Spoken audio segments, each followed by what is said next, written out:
আসসালামু আলাইকুম। আজকে কথা বলবো, আপনার গাড়ি যদি আপনি অনেক দূর চালায় আসছেন, হঠাৎ করে গাড়ি স্টার্ট হইতেছে না, তখন আপনার প্রথমে আপনি কি করণীয় উচিত, কি দেখা উচিত, সেই বিষয় নিয়ে আজকে আলাপ করব।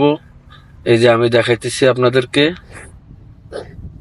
সর্বপ্রথম এই যে দেখতেছেন, এই যে অ্যাপের বাতিটা আপনি ইঞ্জিন সুইচ দিবেন। এই যে ইঞ্জিন সুইচ এখন অফ, ইঞ্জিন সুইচটা দিচ্ছেন।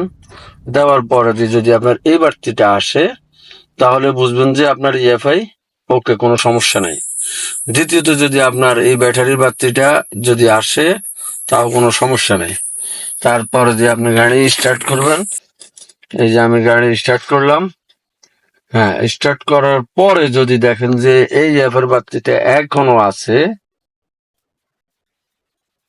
যদি অ্যাপের বাতিটা এখনো থাইকা থাকে, তাহলে আপনি বুঝবেন যে আপনার ইঞ্জেক্টরে প্রবলেম আছে। ইঞ্জেক্টর গুলা পরিষ্কার করে নেবেন।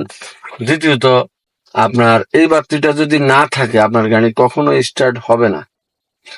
এই বাতিটা আপনার থাকতেই হবে, জরুরি। এই বাতিটা অনেক জরুরি, এই বাতিটা থাকতেই হবে। এই বাতিটা না থাকলে আপনার গাড়ি স্টার্ট হবে না।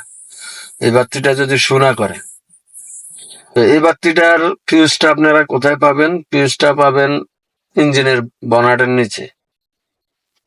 নেক্সট ভিডিওতে ইনশাল্লাহ আপনাদেরকে দেখাই দেব কিভাবে, কোন জায়গায় এটার ফিউজ আছে। সালাম আলাইকুম।